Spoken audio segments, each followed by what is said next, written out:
I can remember during my first semester at Michigan State College, it was a little less than 2 months that a most startling thing happened. The stock market crash, October 29th, 1929. We didn't have good radio in those days. It was really beset with static. So most of our news came from newspapers. And how startling it was to read about what happened, like places like New York City, where people who'd been independently wealthy and helping to run the stock market on Wall Street lost everything. They didn't know when to quit. They kept sinking their money in to try and stop the downward plunge. And how startling it was to read in the paper, even see pictures sometimes of people like that throwing themselves out of a 7-story window in a big office building because they just couldn't face life to what they had downgraded to. Well, I was lucky to get through that first year at Michigan State. I had the 2 jobs, one in a food shop, no reason why that wouldn't continue, and it did, and also another job in Steve's Pool and Billiard Emporium. And the one interesting aspect of that was that of the famous Notre Dame football backfield known as the Four Horsemen, one of them, Sleepy Jim Crowley, they called him, was the coach at Michigan State. And he taught me to play snooker and to play billiards. I was already a good pool player. And and I kept that job with Steve's Pool and Billiard Emporium. Every Thursday afternoon, Sleepy Jim would take an afternoon off and come to that pool room, and it was his choice whether we played 100 games of straight pool or play some snooker or play straight billiards or play 3 cushion billiards. And on some of them I gave him a good challenge.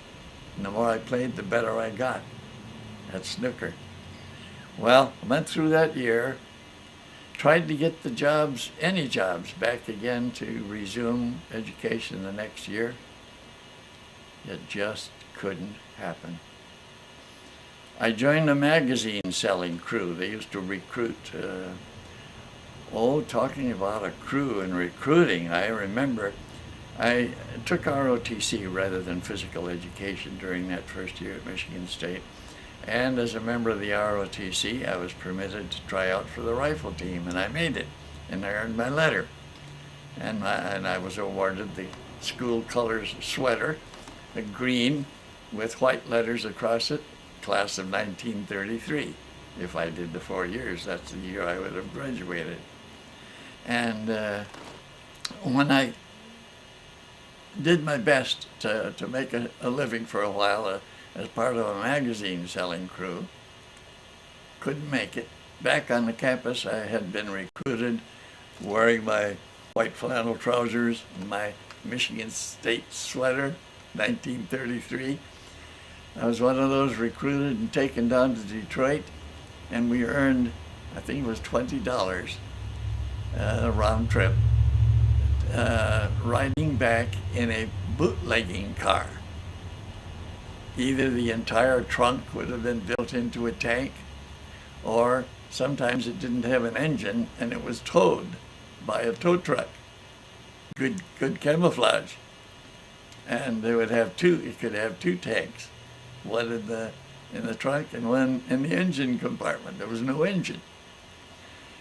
On the last of those trips that I took, there was a man and a lady and me. We looked like a family.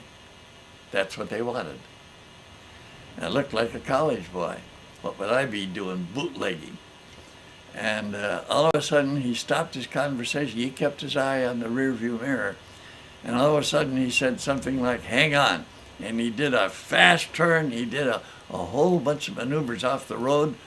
And Susie, whatever her name was, in the middle, said, is he still following? They used to take off after each other and rob the guys that were bootlegging the liquor. And that scared me, because he thought at one time he thought they were going to catch him, but he got away, and I decided no more of this for me. And that's when I went to magazine selling crew, and we were taken to Detroit, and my partner, who had an uncle, a governor of Kentucky, got him a job with the Detroit Association of Credit Men, $22 a week, which was fantastic money in those days for a single young lad. And that left me all alone. No, I couldn't keep my apartment. I couldn't get, well, I had to do something. What was I going to do? So I decided, here I am in Detroit. I went to the recruiting office early one morning, decided I'd enlist.